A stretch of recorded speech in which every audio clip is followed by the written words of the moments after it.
Check for levels over here. Are we doing okay on sound? Yeah, fantastic.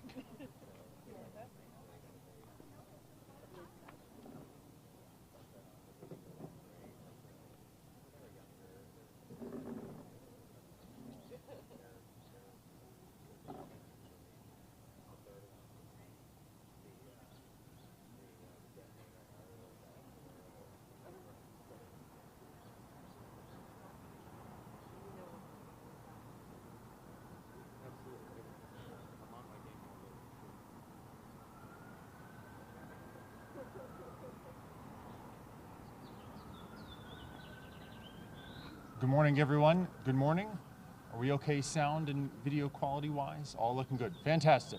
Well, good morning, everyone. Thanks for joining us here at Burton Barr Library as we kick off Arizona Heat Awareness Week. We're gathered today on the heels of Phoenix's first 100-degree day of the summer. Yesterday, we hit 102 degrees at Sky Harbor Airport. Arizona Heat Awareness Week recognizes that there are many more of these days ahead of us this summer, and that we need to be prepared as individuals, as institutions, and as communities to face challenges associated with our summer heat. Our event today also recognizes the critical role that you, our media partners, play in sharing information about community cooling resources and ways that residents can stay safe and comfortable this summer. Thanks so much for being here. My name's Dave Hondula, and I'm proud to represent the City of Phoenix's Office of Heat Response and Mitigation. Phoenix has the country's only publicly funded local government office focused on heat, created by City Council action nearly 2 years ago. Innovation in local government is a hallmark of Mayor Gallego's leadership, and that innovation certainly extends into our citywide work on extreme heat. It's my pleasure to welcome Mayor Kate Gallego.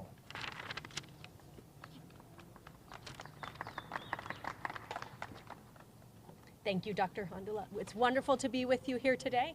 While much of the country is bracing for snow, Phoenix has already hit 100 degrees. We know the summer heat is a fact of life in our beautiful Sonoran Desert, and it's important to prepare for it.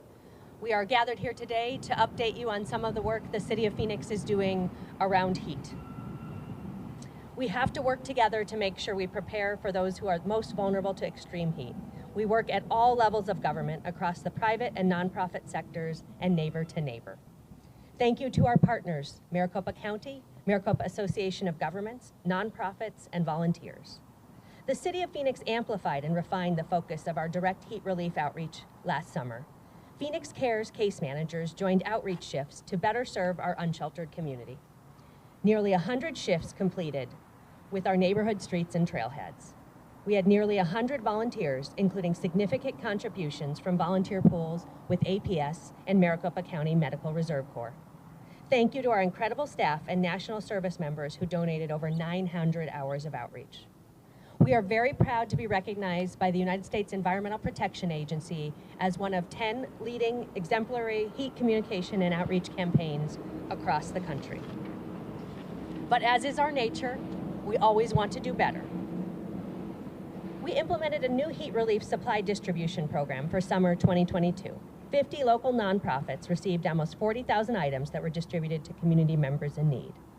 Last January through August, the city provided more than $7 million in energy assistance, funding nearly 7,000 households through the emergency rental assistance and low-income home energy assistance programs. We prioritized seniors, disabled or medically involved persons, families with young children, and renters facing housing insecurity. We continue to build upon our available programs and services. Phoenix will lead and collaborate to deliver 30 heat response programs this summer. Phoenix remains the largest contributor to the regional heat relief network, made up of public, nonprofit, and private facilities, which serve as cooling centers that offer water and air conditioning. It is through this kind of community collaboration that we keep people safe during extreme heat events. We do need additional locations that can be open beyond the standard 8 to 5, to keep people safe during evening hours. So if you know of anyone, whether it be a faith organization, nonprofit, or government agency, please let us know if you can contribute to the Regional Heat Relief Cooling Center Network. Heat causes more deaths every year than other natural disasters combined. Yet national emergency planning and response mechanisms lack the same kind of resources we see with other extreme weather events. Heat should be included on the U.S. FEMA list of declared disasters. Additional wraparound support and personnel are needed during extreme heat events. Additional pop-up shelters and personnel to conduct outreach to individuals who are homebound, facing behavioral health challenges, or experiencing other vulnerabilities.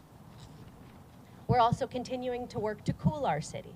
We are soon to hit 100 miles of cool pavement, the lighter colored coating that we put on our city streets so that it absorbs and retains less heat. Especially for residents who walk, bike, or take public transit to work, we are working to make your commutes more comfortable. We were the first city in the country to take American Forest's Tree Equity Pledge, which guides how we plant trees and make sure we plant those where the need is greatest. In the city of Phoenix, as in many other communities, the wealthier neighborhoods tend to have more tree cover. We're working intentionally to make sure that as the city plants trees, they are more equitably distributed throughout our city. By 2030, residents will see 200 miles of cool corridors across the city. Tree planting will ultimately be complemented by other heat mitigation and heat protective strategies, including engineered shade structures and drinking water stations. Smart design must be incorporated throughout the city, and the benefits should be felt equitably. One housing development that I would love to highlight is Edison Eastlake, which is to our east on the way to the airport. It was an outdated public housing community and one of the hottest spots in the city of Phoenix.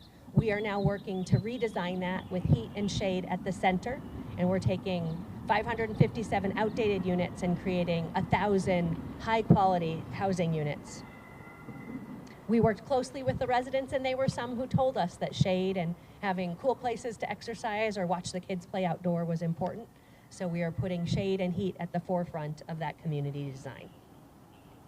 We understand the urgency, and we're going to continue to prioritize new resources that support our residents during extreme heat, as well as resources to find creative cooling solutions to make our city more comfortable. We're very excited to have the Office of Heat Response and the great team there. And if people have innovative solutions, we would love to hear from you as we work to prepare for the summer. The Office of Heat has been recognized as a real leader in the community, and we've consulted from communities from the Pacific Northwest to Europe as they've faced extreme heat events. We'll continue learning, and we'll continue working with our community to prepare for summer. Thank you.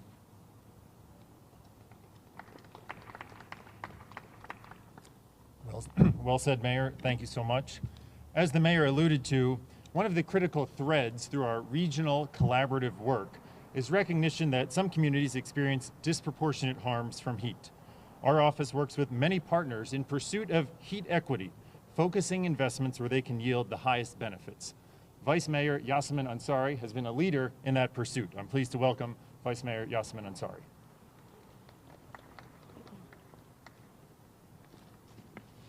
Good morning, everyone. Thank you so much for being here. I'm Phoenix Vice Mayor Yasemin Ansari.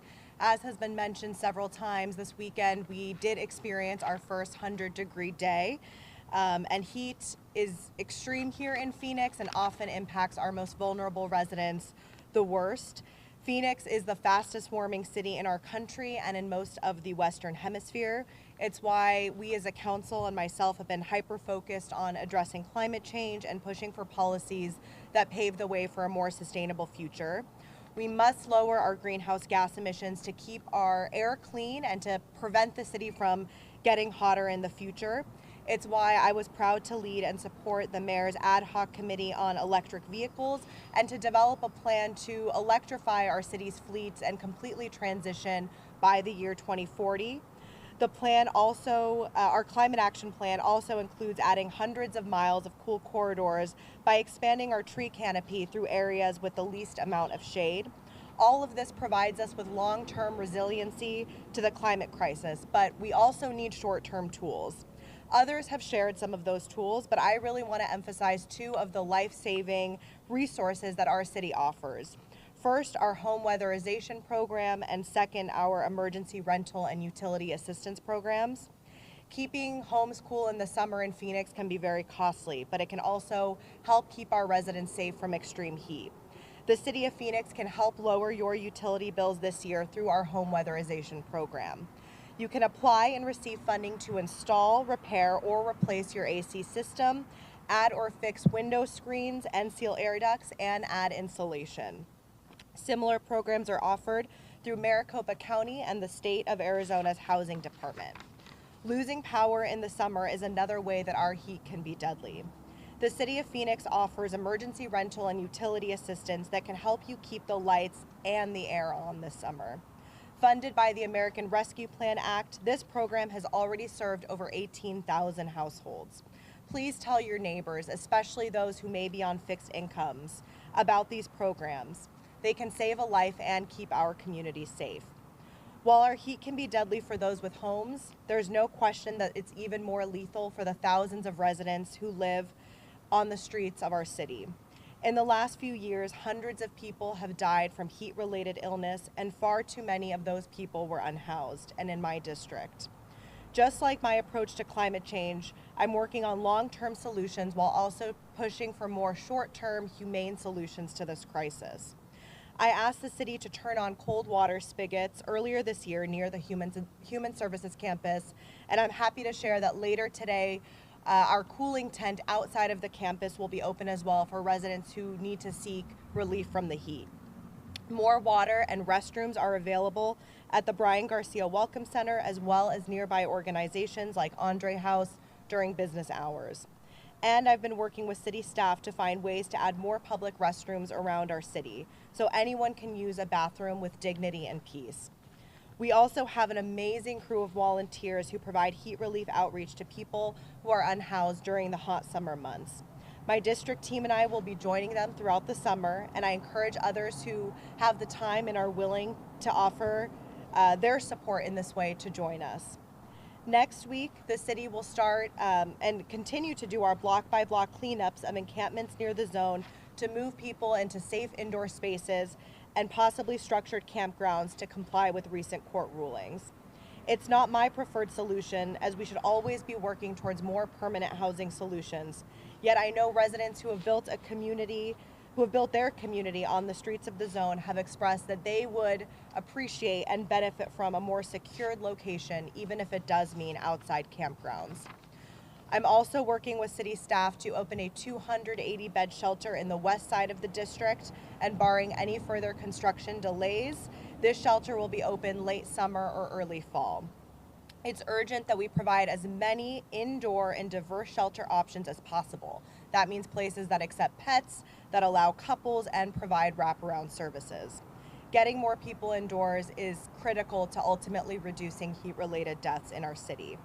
For Phoenix, that means building more affordable housing and doing so quickly. I'm encouraged that our city is working on zoning reforms to allow us to lower rents and mortgages by building more casitas, duplexes, and triplexes, among other changes. We can reduce heat-related deaths, address climate change, and get people housed. We just need the cooperation of all stakeholders at all levels of government to make truly lasting and comprehensive change. Thank you again to everyone for being here, and please do continue to share our heat relief resources throughout the community. Thank you. Thank you, Vice Mayor. We appreciate your optimism and call to action to the community. Again, we'd like to thank our media partners for being here. We're now going to move into small group and one-on-one interview opportunities, and I'd like to recognize some of the partner agencies who are with us today, and that includes the Maricopa Association of Governments. The National Weather Service is here. They have a table in this location, and multiple city departments are represented as well, acknowledging the collaborative work ahead of us, including the Communications Office. Our Office of Homeless Solutions is here. Our Public Health Officer is here. And of course, the Office of Heat Response and Mitigation, including our Urban Tree Program Manager and our Heat Response Program Manager. We look forward to continuing the conversation with you today and throughout the summer. Thank you again.